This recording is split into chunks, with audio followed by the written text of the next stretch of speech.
જે સ્ત્રી ઘરના આ 15 કામ કરે છે તેનું ઘર ધનદોલતથી ભરાઈ જાય છે. ધાર્મિક ગ્રંથોમાં ઘરની સ્ત્રીઓને દેવી લક્ષ્મીનું સ્વરૂપ માનવામાં આવે છે. જ્યોતિષ શાસ્ત્રમાં કહેવામાં આવ્યું છે કે કેટલાક ખાસ ઉપાયો અને નિયમો અપનાવવાથી તમામ મહિલાઓ પોતાના ઘરમાં સુખ સમૃદ્ધિની સાથે દેવી લક્ષ્મીની કૃપા મેળવી શકે છે. આ ઉપાયો અને નિયમોનું પાલન કરવાથી મહિલાઓ તેમજ ઘરના તમામ સભ્યોના જીવનમાં સકારાત્મકતા આવે છે. ચાલો જાણીએ કે એવા કયા ઉપાયો અને નિયમો છે જેનું દરેક સ્ત્રીઓએ પાલન કરવું જોઈએ. એ જાણીએ તે પહેલા આ વિડીયોને લાઈક કરજો, ચેનલને સબસ્ક્રાઇબ કરજો અને કોમેન્ટ બોક્સમાં જય માં લક્ષ્મી જરૂરથી લખજો. 1. સ્ત્રીઓએ ભોજન બનાવ્યા બાદ સૌથી પહેલા ભગવાનને ભોગ અર્પણ કરવો જોઈએ. પછી ગાયને પ્રથમ રોટલી આપો. છેલ્લી રોટલી કૂતરાને આપો. પશુઓને ભોજન કરાવવાથી ઘણું પુણ્ય મળે છે. સનાતન ધર્મમાં ગાયને પૂજનીય માનવામાં આવે છે. ગાયને પહેલો રોટલો ખવડાવવાથી દેવી દેવતાઓ પ્રસન્ન થાય છે. ઘરમાં હંમેશા સુખ સમૃદ્ધિ બની રહે છે. 2. સ્ત્રીઓએ દરરોજ સવારે અને સાંજે તુલસીની પૂજા કરવી જોઈએ અને તેમની સામે ઘીનો દીવો પ્રગટાવવાથી ઘરમાં સુખ શાંતિ આવે છે. જ્યારે રાત્રે ઘરના પ્રવેશદ્વાર પર સરસવના તેલનો દીવો પ્રગટાવવો જોઈએ. તે સુખ અને સમૃદ્ધિને પ્રોત્સાહન આપે છે અને દેવી લક્ષ્મીને પ્રસન્ન કરે છે. 3. વાસ્તુ નિયમો અનુસાર ઘરની મહિલાઓએ ઉંબરા પર બેસીને શૃંગાર ન કરવો જોઈએ. ભોજન કે વાતચીત ઉંબરા પર બેસીને કરવી જોઈએ નહીં. આ સાથે ઉંબરા પર વ્યવહાર ન કરવો જોઈએ. આવું કરવાથી માતા લક્ષ્મી નારાજ થાય છે. મહિલાઓની આ આદત ઘરમાં બરબાદીનું કારણ બને છે. તેથી ઉંબરા પર આ કાર્ય કરવું વર્જિત માનવામાં આવે છે. 4. જો કોઈ સ્ત્રી જાતે જ ઘરમાં કચરા પોતા કરે છે તો આ કામ હંમેશા સૂર્ય આથમે તે પહેલા કરવું જોઈએ. સૂર્ય આથમી જાય પછી ઘરની સફાઈ કરવાથી ઘરમાં દરિદ્રતા આવે છે. સૂર્યોદય પછી વાળમાં કાંસકો ફેરવવાથી વાસ્તુ દોષ થાય છે.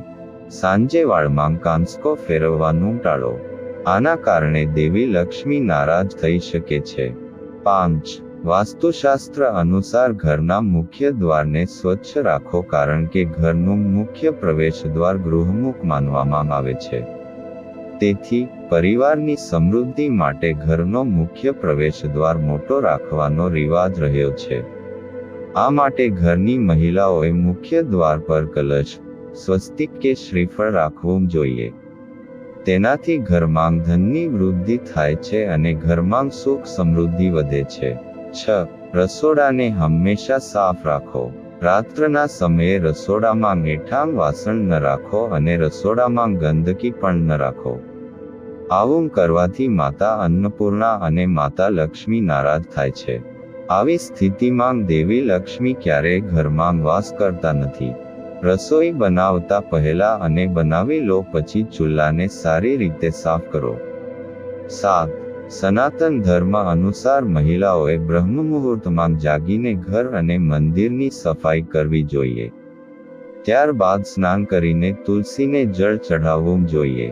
તેની સાથે ઘરના મંદિર અને આંગણામાં દરરોજ ચંદન, અગરબત્તી અને દીવા પ્રગટાવવા જોઈએ. આ સિવાય શાસ્ત્રોમાં કહેવામાં આવ્યું છે કે સ્ત્રીએ દરરોજ ઘરના મંદિરમાં શ્રી સૂક્તનો પાઠ કરવો જોઈએ. તેની સાથે જ દરરોજ દેવી લક્ષ્મીના શ્રી યંત્રનું તિલક લગાવીને તેને પ્રણામ કરવાથી ઘરની આર્થિક તંગી દૂર થાય છે. 8. વાસ્તુશાસ્ત્ર અનુસાર ભોજન બનાવતા પહેલા રસોડાની સફાઈ અવશ્ય કરો અને ઘરની મહિલાઓએ અન્નપૂર્ણાનું સ્મરણ કરવું જોઈએ. તેમજ ભગવાનને પ્રાર્થના કરીએ કે આપનું ઘર સુખ અને સમૃદ્ધિથી ભરી દો. આમ કરવાથી ઘરમાં સુખ સમૃદ્ધિ વધે છે. 9. વાસ્તુશાસ્ત્ર અનુસાર મહિલાઓએ પગ મારીને ઘરનો દરવાજો ન ખોલવો જોઈએ.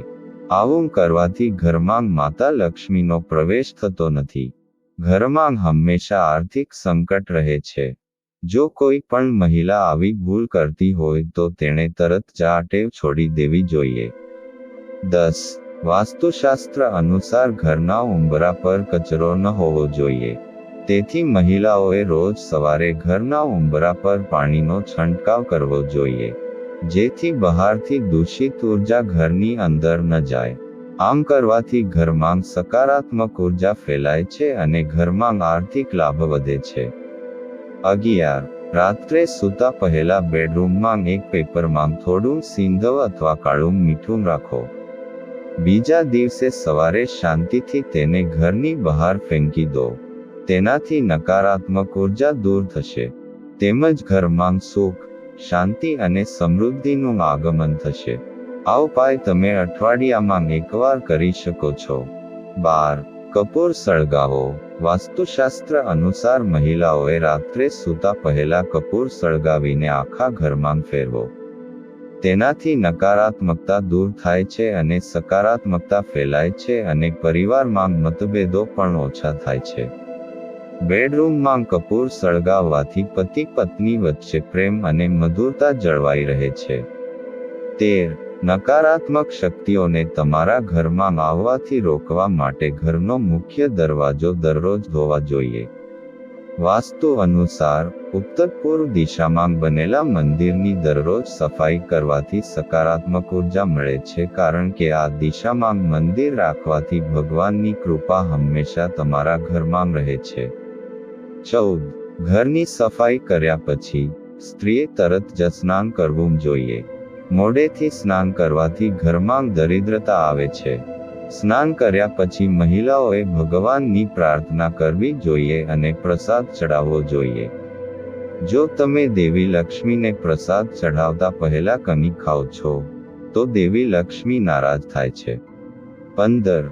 વાસ્તુ અનુસાર અગ્નિકોણમાં શુક્ર ગ્રહનું નિવાસ માનવામાં આવે છે અને શુક્ર ગ્રહ સ્ત્રીઓ સાથે સંબંધિત છે.